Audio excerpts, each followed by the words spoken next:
We are here in the middle of the Sacramento-San Joaquin Bay Delta on a levee in Twitchell Island. And I'm joined by Campbell Ingram, who leads our Delta Conservancy, and Brian Brock, who leads habitat restoration in the Delta. You know, when folks hear about the Delta, a lot of times it's discussions around water conveyance or challenge with endangered species, but we want to talk today about the Delta as a climate solution. So to give you a sense of place, we've got the San Joaquin River right here where it flows from the Central Valley out into the San Francisco Bay. As I said, we're standing on a levee, and then as we pan over to Twitchell Island, what we see is severely subsided lands, meaning the land has actually sank. And Brian, if you would, explain for us, subsidence or land sinking is a big challenge in the Delta. Explain in layperson's terms why it happens and why it's a challenge for our California climate goals. Yeah, absolutely.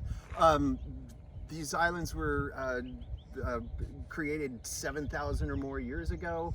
Back during the last ice age, they were built up with a lot of carbon and inorganics that came through. But after the gold rush, a lot of people came in and they started pumping these islands out, which exposed the highly organic soils to oxygen. And as a result, there's microbes. The microbes are actually in the soil, eating the carbon and putting it out as CO2. And as a result, we're losing a lot of elevation because of those emissions. And we were driving up here, you were saying thousands of years of tule growth. You know, these were giant tule marshes, which is a plant, essentially created that root stock, which ultimately became what we would call peat, which captures so much carbon. And then as we dry these islands and farm these islands, we're losing significant carbon. And having significant carbon emissions as a result of it. Yeah, and Campbell, you were putting this in perspective for me in terms of the challenges we have in terms of losing carbon. Can you just give us a sense of what landmass we're talking about here in the Delta and how it has contributed to carbon emissions? Sure. Yeah, so you're on a 3,600 acre island. You can see what an immense island it is and what a huge hole in the ground it is. There's a little under 200,000 acres of land in this condition in the Delta. And it continues to emit carbon somewhere between 10 and 20 tons per acre per year, for a total of about 1.4 million tons coming off the Delta space on an annual basis. And so it really is kind of a strange little chimney in California because of the highly organic peat soil that's just pumping carbon into the atmosphere, yeah, and losing that elevation. We think about industrial pollution or tailpipe pollution, you know, creating those carbon emissions, but actually degraded land and this subsidence in the Delta is actually creating significant emissions. So let's talk about solutions. We're actually out here checking out a solution, and some of Brian and DWR's team's work with the Conservancy is all about building these islands back where it makes sense. So talk about what's behind us with this habitat and why you're doing it. Sure, yeah, it's just using Mother Nature to do what it was intended to do in the first place. Re-wetting the lands, the tules will grow in those conditions, and basically doing what was done 7,000 years ago, accreting, you know, slowly building up that root mass upon root mass upon root mass every year at about 2 inches per year. You know, we've got elevations that are 18 to 20 feet below sea level. So it's going to take a little while to get back up to those elevations so it's all tidal again. But I think over time, if it's a commitment, we could do it. It's exciting, and it's not going to work for every square inch of the Delta. And of course, agriculture remains really important.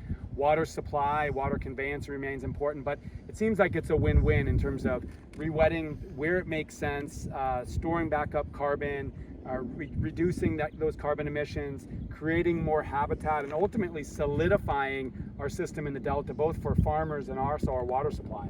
And pulling that carbon, that CO2 from the atmosphere and affixing it back into the soil again. Yeah, and Campbell, the Conservancy is doing real groundbreaking work, and the legislature, our governor, gave you significant funding for this. How are you putting that money to work, and what does the future hold?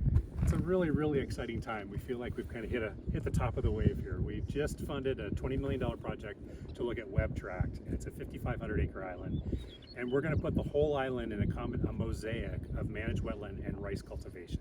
So the ultimate objective here is to stop subsidence, stop the carbon emissions, but also show that it can be done in an economically viable way. And And so we can maintain these islands, keep them in agricultural production, stop the subsidence, stop the carbon, and it's a win-win all the way around. So we're hoping it's a major demonstration of how we ought to be managing these islands in the Delta to make them more resilient.